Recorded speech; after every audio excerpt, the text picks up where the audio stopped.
Madame, quel est votre mot et sur le mot et sur la chose? On vous a dit souvent le mot, on vous a fait souvent la chose, ainsi de la chose et du mot vous pouvez dire quelque chose. Et je gagerais que le mot vous plaît beaucoup moins que la chose.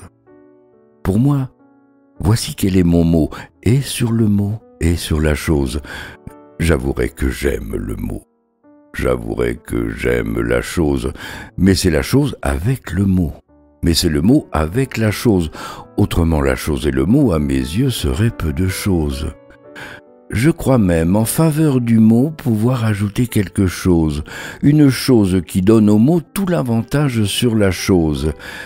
C'est qu'on peut dire encore le mot alors qu'on ne fait plus la chose, et pour peu que vaille le mot, mon Dieu, c'est toujours quelque chose. De là, je conclus que le mot doit être mis avant la chose, qu'il ne faut ajouter au mot qu'autant que l'on peut quelque chose. Et que pour le jour où le mot viendra seul, hélas, sans la chose, il faut se réserver le mot pour se consoler de la chose. Pour vous, je crois qu'avec le mot, vous voyez toujours autre chose.